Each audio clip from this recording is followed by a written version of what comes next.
Beredar rumor Don itu kan sebutan pimpinan mafia itu. Don koruptor minyak berencana gulingkan Prabowo. Wow, ngeri kali ini. Don koruptor minyak berencana gulingkan Prabowo. Hasil korupsi minyak sebesar 1.000 triliun lebih dari cukup untuk membuat kekacauan ekonomi dan politik nasional. Ya iyalah, 1.000 triliun. Berapanya nilai APBN ini? Menurut info sedang mengkonsolidasi mafia-mafia untuk mengumpulkan uang untuk gulingkan Prabowo. Kabarnya sudah terjadi kata sepakat, lokasinya di sebuah hotel di Kuala Lumpur. Wow. Ini strateginya katanya antara lain, 1. Menyerang pasar modal dengan aksi jual saham dan memindahkan dana ke luar negeri. Ini faktanya nih, buktinya bahwa indeks harga saham gabungan IHSG mencatat penurunan paling signifikan dalam 2 bulan terakhir. Hal itu seiring dengan aliran dana Riza Khalid dalam bentuk saham perbankan BUMN dan blue chip yang mengalir deras keluar dari pasar modal. Ini fakta ini. Dalam 2 bulan terakhir, net sale telah mencapai 21,9 triliun. Perbankan menjadi emiten paling banyak dilepas oleh Riza Khalid CS. 2. Menghancurkan kurs rupiah terhadap US dollar hingga di atas 20.000. Faktanya, nilai tukar rupiah terhadap dolar Amerika Serikat terus ambruk kekuatannya. Kurs rupiah ada di posisi 16.600 selama pemerintahan Prabowo. Naik turun tentu ya. 3. Riza Khalid membuat kelangkaan solar dan pertalite di mana dia merupakan saudagar minyak atau the gasoline godfather. Mendanai gerakan aksi kontra Prabowo dan adili Jokowi dengan tujuan mendelegitimasi Prabowo dengan tujuan menciptakan kondisi seperti 98 untuk menggulingkan Prabowo. Kejaksaan Agung baru mengungkapkan korupsi sebesar, enak sekali nih orang korupsi ya, 193 triliun dan modusnya kacau ya. Ini coba kita bacakan beberapa berita highlight. Korupsi Pertamina, Patraniaga beli Pertalite dioplos jadi Pertamax. Bayangkan, Pertamina buka suara soal kasus hukum melibatkan dirut anak usaha. Kemudian RON 90 disulap jadi 92. Korupsi minyak mentah Pertamina rugikan 193,7 triliun. Oh, ada 7 triliunnya ya. 100, jadi dikasih 7 di judulnya ya. 193,7 triliun. Jangan salah, 7 triliun itu 700 miliar bukan sedikit ya. Kemudian apalagi nih? Jadi broker minyak mentah anak Riza Khalid tersangka kasus Pertamina. Kejagung, kerugian negara kasus korupsi minyak mentah 193,7 triliun. Pantasnya negara ini parah ya. Rugikan negara 193 triliun, kasus Pertamina jadi skandal korupsi terbesar kedua setelah kasus PT Timah. Oke, coba kita lihat ya. Tadi kita sudah lihat videonya. Coba kita lihat ini anak Riza Khalid ini broker, karena dia yang mendapatkan keuntungan ya. Oke. Jadi broker minyak mentah anak Riza Khalid tersangka kasus Pertamina. Jadi Riza Khalid ini pernah sangat viral sobat era sekalian ketika dalam kasus Papa minta saham diperdengarkan di DPR. Disebut-sebut ada nama Setia Novanto, ada Riza Khalid, bahkan Luhut Binsar juga disebut-sebut namanya. Tapi yang paling jelas terlibat itu Setia Novanto dan Riza Khalid ini. Bahkan beli bercandanya bukan kelas sendal jepit kayak kita, bercandanya sudah beli yang namanya jet pribadi. Bukan lagi sekadar mobil ya.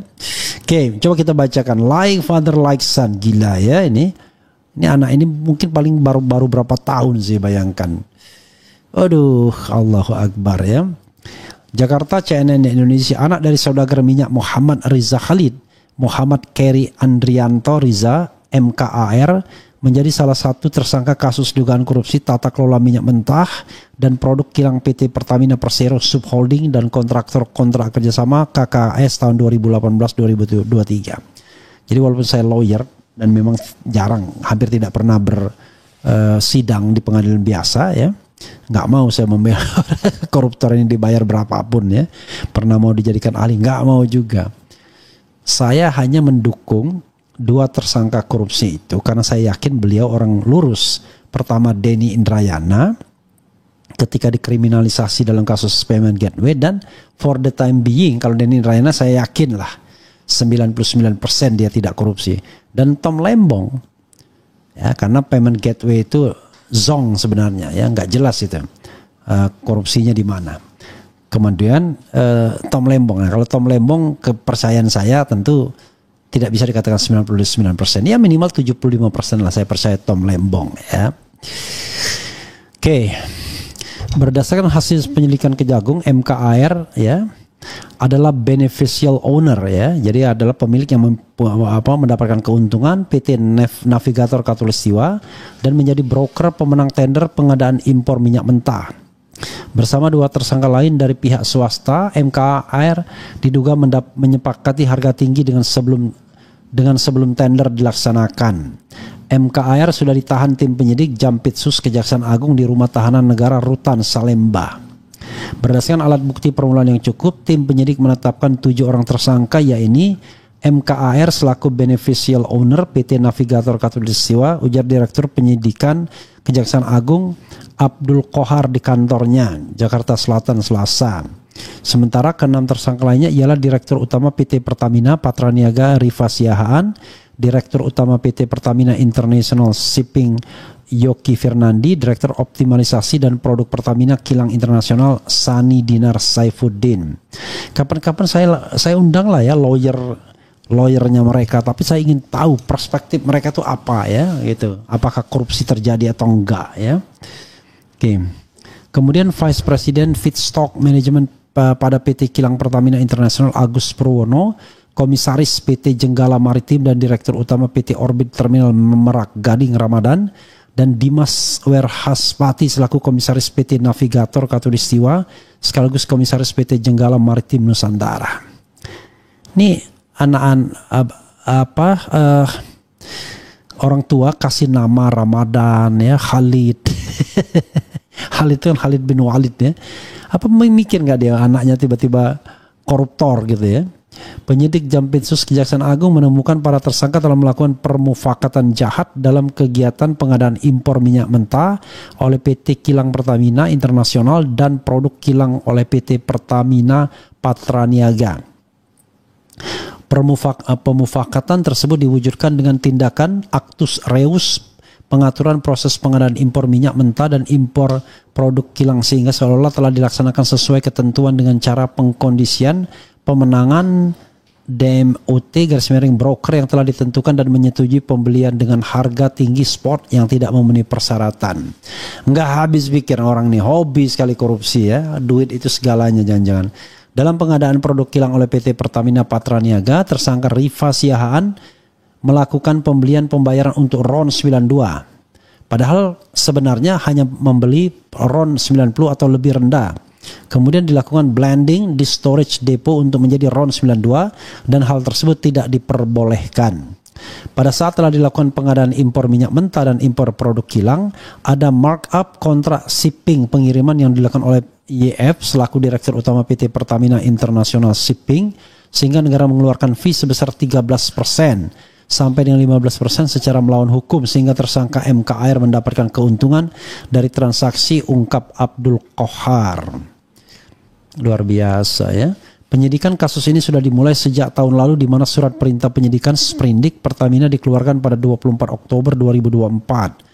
Tim penyidik telah memeriksa sebanyak 96 orang saksi serta melakukan penyitaan terhadap 969 dokumen dan 45 barang bukti elektronik BBE. Akibat adanya beberapa perbuatan melawan hukum tersebut telah mengakibatkan adanya kerugian negara sekitar 193,7 triliun, ungkap Abdul Qohar. Rinciannya terdiri dari kerugian ekspor minyak mentah dalam negeri sekitar 35 triliun, kerugian impor minyak mentah melalui DMUT broker sekitar 2,7 triliun, kerugian impor BBM melalui DMUT broker sekitar 9 triliun, Kemudian kerugian pemberian kompensasi 2023 sekitar 126 triliun dan kerugian pemberian subsidi 2023 sekitar 21 triliun. Para tersangka disangkakan melanggar pasal 2 ayat 1 atau pasal 3 Jungto, pasal 18 Undang-Undang Pemberantasan Tindak Pidana Korupsi, Undang-Undang Tipikor, Jungto, pasal 55 ayat 1 ke 1 KUHP. Umum ya itu ya. Ya, saudara sekalian, lagi-lagi korupsi luar biasa ya. Jadi kalau yang belum tahu Riza Khalid ini, dia orang dekat dulu ya. Orang dekat ketika zaman SBY. Wah, dia orang dekatnya pada waktu itu Menteri Sekretaris Negara. Ya, saya tidak sebutkan nama lah. Dari Palembang ya. Dan terkenal sebagai cukong-cukong lah ya. Untuk pemilu, untuk apa ya, jangan, dan kayaknya bermimikri setelah menghilang dalam tanda kutip, dia bermimikri. Jadi saudara sekalian, begitu. Tapi kenapa Kejaksaan Agung yang mengungkapkannya? KPK kok jadi macan ompong ya? KPK hanya mengungkapkan kasus ecek-ecek, yaitu Hasto Kristianto, yang tidak jelas kerugian negaranya seperti apa. Masa jadi benchmark KPK kasus Hasto Kristianto? Harusnya kasus yang begini-begini nih. Ambil dilipatan kekuasaan, yaitu namanya political corruption ya. Jadi kita harus tahu siapa yang mendapatkan manfaat dari ini semua. Begitu saudara sekalian ya. Oke. Jadi sekali lagi saya selalu mendukung upaya institusi untuk mengungkap kasus korupsi. Tapi jangan sampai tiba-tiba korupsi diungkap begitu sudah mau ujungnya bengkok. Itu terjadi dengan kasus Zaruf Rikar. Wah, hebat Kejaksaan Agung mengungkapkan 920 triliun, 920 miliar. Kemudian uang suap yang terkumpul mungkin 51 kg emas. Ternyata ada bisik-bisik tetangga bukan 920 miliar, kata Maki 1,6 miliar, 1,6 triliun itu. Kata teman saya dari partai politik, oh enggak 2 triliun itu. Kan kacau. Dan di dalam surat dakwaan terhadap Zaruf Rikar nggak disebutkan asal uangnya dari mana. Kacau kan. Ya, saya ketawa-ketawa begini, marah sebenarnya dalam hati saya ya. Prabowo jangan omon-omon saja memberantas korupsi. Harus tegas, jelas ya. Kasih sanksi pada mereka yang tidak mau menegakkan hukum dan keadilan ya. Coba kita bacakan ya. Perampok dan pengkhianat bangsa semakin merajalela. Kemudian bukannya bapaknya ini terlibat di papa minta saham. Ya iyalah. Adili Jokowi, revolusi itulah jalan keluar biar para koruptor ada takut untuk korupsi ya. Kapan ya Indonesia hilang? Oh jangan begitu dong. DPR-nya melempem, gak berani ngesahin undang-undang hukuman mati, jadi pada gak takut korupsi. Sebenarnya bukan soal ada hukuman mati atau tidak, yaitu kejelasan penegakan hukum. Nah, kalau penegakan hukumnya tidak jelas ya susah kita ya. Jadi harus ada yang saya naruh botol ya, padahal saya tidak dapat iklan. Jadi kemudian jadi kepastian penegakan hukum itulah yang paling penting ya. Kemudian apa lagi ya? Kalau kata Pak Prabowo 2030 kakak anak Riza Khalid tangkap Adili Jokowi, kroni-kroni masalah selesai. Bang Era, apa kabar dari Pak Gatot Nurmantio? Kok sepertinya tidak ada berita dari beliau lagi. Ya nanti kita hubungin Pak Gatot lah ya. Cepatlah terang Indonesiaku gelap. Hampir 200 triliun kerugian negara, tapi menanti vonis cuma 5 tahun. Yang penting uang dikembalikan. Padahal di luar negeri kalau ada korupsi pasti padanannya dengan kegiatan TPPU lainnya seperti pencucian uang. Ya inilah namanya perampasan aset itu. Miskinkan koruptor itu ya kan. Bisa diulang video dari almarhum Faisal Basri yang mengatakan Reza Khalid dalang dari Petral. Ya nantilah ya. Kemudian bayar 193,7 triliun ya, ngalir bayar kemana. Hampir 200 T kerugian negara, tapi nanti skeptis banget sudah Teguh Santoso ya. Selamat datang di zaman Mulkan Jabarian ya. Saya pernah dengarnya tapi saya lupa apa artinya ya. KPK ngintip terong. Oke. Ini kakap gampang teman triliun ya. Teman itu maksudnya gampang betul ya. Nggak ada efek jerahnya, koruptor dimanja dan diternak, di-backingin. Kemudian Ramadan gelap. Oke.